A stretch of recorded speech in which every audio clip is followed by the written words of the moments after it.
ఈ నెల 15న సంత్ సేవాలాల్ మహారాజ్ జయంతి సందర్భంగా బీఆర్ఎస్ పార్టీ కేంద్ర కార్యాలయం తెలంగాణ భవన్లో ప్రత్యేక వేడుకలు నిర్వహించినట్లు మాజీ మంత్రి ఎమ్మెల్సీ సత్యవతి రాథోడ్ తెలిపారు.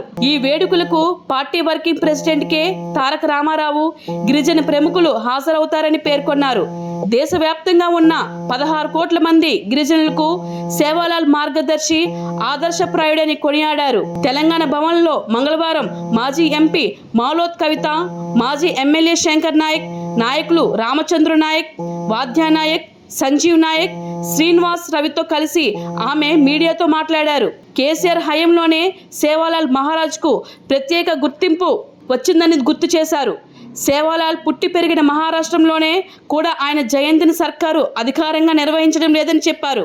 కేసీఆర్ హయాంలో సేవాలాల్ జయంతిని అధికారంగా నిర్వహించడం మొదలైందని గుర్తు చేశారు. గిరిజనులకు హైదరాబాద్ నడిబొడ్డున 25 కోట్లతో సేవాలాల్ మహారాజ్ భవన్ను కేసీఆర్ కట్టించారని తెలిపారు. తండాలను గ్రామ పంచాయతీలుగా చేసిన ఘనత కేసీఆర్దేనని కొనియాడారు. నేడు కాంగ్రెస్ పాలనలో గిరిజనులు అనాథలుగా మారారని ఆవేదన వ్యక్తం చేశారు. ఎన్నికల సమయంలో గిరిజనులకు కాంగ్రెస్ మాయమాటలు చెప్పి మోసం చేసిందని మండిపడ్డారు. పెద్ద సంఖ్యలో గిరిజన గురుకులాలను కేసీఆర్ ఏర్పాటు చేస్తే నేడు కాంగ్రెస్ సర్కారు వాటిని సక్రమంగా నిర్వహించకపోవడంతో విద్యార్థులు ప్రాణాలు కోల్పోతున్నారని మండిపడ్డారు. కాంగ్రెస్ ప్రభుత్వం ఓవర్సీస్ స్కాలర్షిప్లు కూడా ఇవ్వడం లేదని, 14 నెలలుగా 14 పైసలు కూడా ఇవ్వలేదని, విడుదల చేయలేదని, విదేశాల నుంచి గిరిజన విద్యార్థులు చదువు మధ్యలోనే వదిలేసి తిరిగి వస్తున్నారని ఆవేదన వ్యక్తం చేశారు. గిరిజన సంక్షేమ శాఖ సీఎం దగ్గర ఉందని, మంత్రిత్వ శాఖ నిర్వహించడానికి కాంగ్రెస్లో గిరిజనులెవరూ లేరా అని ప్రశ్నించారు. గిరిజనులకు కేటాయించిన బడ్జెట్ కూడా ఖర్చు కావడం లేదని మండిపడ్డారు. గిరిజన బిడ్డలు కేసీఆర్ పాలనకు రేవంత్ పాలనకు మధ్య తేడా గమనించాలని సూచించారు. కేసీఆర్ పాలన వస్తేనే గిరిజనులకు మేలు జరుగుతుందని చెప్పారు. కోట్ల మంది గిరిజనులకు ఒక మార్గదర్శి అయిన సేవాలాల్ని మరి అందరూ విస్మరించారు. నిజం చెప్పాలి అంటే మహారాష్ట్రలో గిరిజన జాతిలో 2 అడుగులు ముందు ఉండే ప్రాంతం ఏదైనా ఉందంటే మహారాష్ట్ర అని అనుకునేవాళ్ళం. అలాంటి మహారాష్ట్ర దేశానికి మరి ఒక దిక్సూచి అయినటువంటి మహారాష్ట్రలో కూడా గిరిజన బిడ్డలు ముఖ్యమంత్రిగా పరిపాలన దాదాపు 17 సంవత్సరాలు పరిపాలించినట్టు మనం చూస్తూ ఉన్నాం. వాళ్ళు కూడా సేవాలాల్ గారిని గుర్తించలేదు. ఎందుకంటే వారు ఈరోజు వారి దేవాలయం ఇవాళ మేమందరం పోయి పూజించే గుడి మహారాష్ట్రలోనే ఉంటుంది. పోరాగఢ్ అని అక్కడే ఉంటుంది. కానీ అక్కడ బిడ్డలు ముఖ్యమంత్రులుగా పనిచేసిన వారి జయంతిని కానీ వర్ధంతిని కానీ వారి చరిత్రను కానీ వెలుగులోకి తీసుకురాలేదు, అధికారికంగా నిర్వహించలేదు. కానీ కేసీఆర్ గారే మా గిరిజనుల అలవాట్లను, మా సంస్కృతిని, సాంప్రదాయాల్ని కొనసాగించాలి అని చెప్పి కేసీఆర్ గారి ప్రభుత్వం ఆ రోజు టీఆర్ఎస్ కానీ బీఆర్ఎస్ మరి అధికారికంగా సేవాలాల్ జయంతిని నిర్వహిస్తూ, సేవాలాల్ జయంతి నిర్వహించడమే కాదు వారికి గ్రామాల్లో కూడా నిర్వహించడానికి నిధులు ఇస్తూ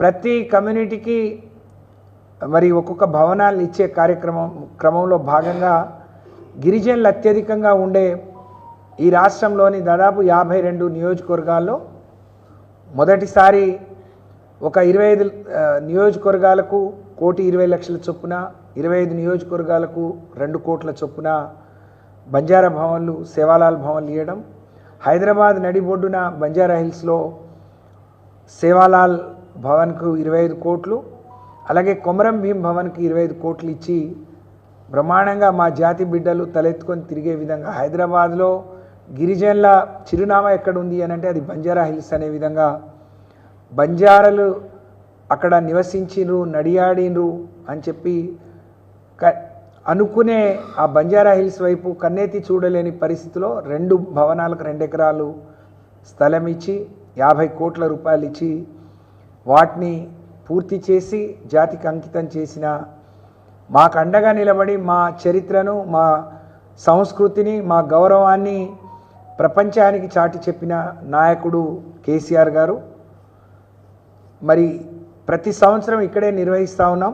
ఈ సంవత్సరం కూడా బ్రహ్మాండంగా ఇక్కడ నిర్వహించబోతున్నాం. దాంట్లో కేటీఆర్ గారు ముఖ్య అతిథిగా రాబోతున్నారు. ఇవాళ వేదిక మీద ఉన్న పెద్దలతో పాటు కేసీఆర్ గారు ఇచ్చిన మరి అనేక ఫలాలు గిరిజనులకు, తండాల గ్రామ పంచాయతీలు కావచ్చు, దాదాపు 2762 గ్రామ పంచాయతీలు, తండాలు, అలాగే మరి అనేక జిల్లా కేంద్రాలనే అనేక మంది జిల్లా పరిషత్ చైర్మన్లు అయినరు, మా బిడ్డలు జెడ్పీటీసీలు అయినరు, ఎంపీపీలు అయినరు. వారందరూ మరి కార్యక్రమానికి తరలి వచ్చి మాజీ శాసనసభ్యులు, మాజీ శాసన మండలి సభ్యులు, మాజీ మంత్రివర్యులు, మాజీ పార్లమెంట్ సభ్యులు మరి అందరూ వచ్చి దీన్ని దిగ్విజయం చేయాలి, విజయవంతం చేయాలి అని చెప్పి తెలియజేసుకుంటూనే ఇవాళ తెలంగాణ రాష్ట్రంలో ఉండే గిరిజన జాతి ఇవాళ అనాథలాగా ఉన్నది. రాష్ట్రంలో కేసీఆర్ గారి చలువతోని మరి ఆ రోజు 6% ఉన్న రిజర్వేషన్ 2011 జనాభా లెక్కల ప్రకారం మరి 10% ఉన్నారు అని చెప్పి మేము ఆ మేరకు రిజర్వేషన్ పొందాం. అనేక గురుకుల పాఠశాలలు, అనేక మంది బిడ్డలకు ఓవర్సీస్ స్కాలర్షిప్లతోని అనేక డిగ్రీ పీజీ కాలేజీలు నిర్మాణం చేయటం, గురుకులాలు స్థాపించడం, గిరిజన బిడ్డలు విదేశీ విద్యను చదువుకోవటానికి వందల మంది, వేల మంది పిల్లల్ని 20 లక్షల చొప్పున ఇచ్చి పంపించడం. ఇక్కడ కూడా ఉద్యోగం చదువు కోసం వస్తే చదువు పూర్తయితే ఉద్యోగం కోసం కాదు, వాళ్ళు వ్యాపారస్తులు కూడా కావాలని సిఎంఎస్టీ ఎంటర్‌ప్రెన్యూర్‌షిప్ కూడా తీసుకొచ్చి అనేక మందిని వ్యాపారస్తులుగా తీర్చిదిద్దిన ఘనత కేసీఆర్ గారిది. Hi, this is Swathi. Like చేయండి, షేర్ చేయండి, కమెంట్ చేయండి అండ్ సబ్స్క్రైబ్ చేయండి GR TV. Hi, this is Monica. Please like, share and subscribe GR TV.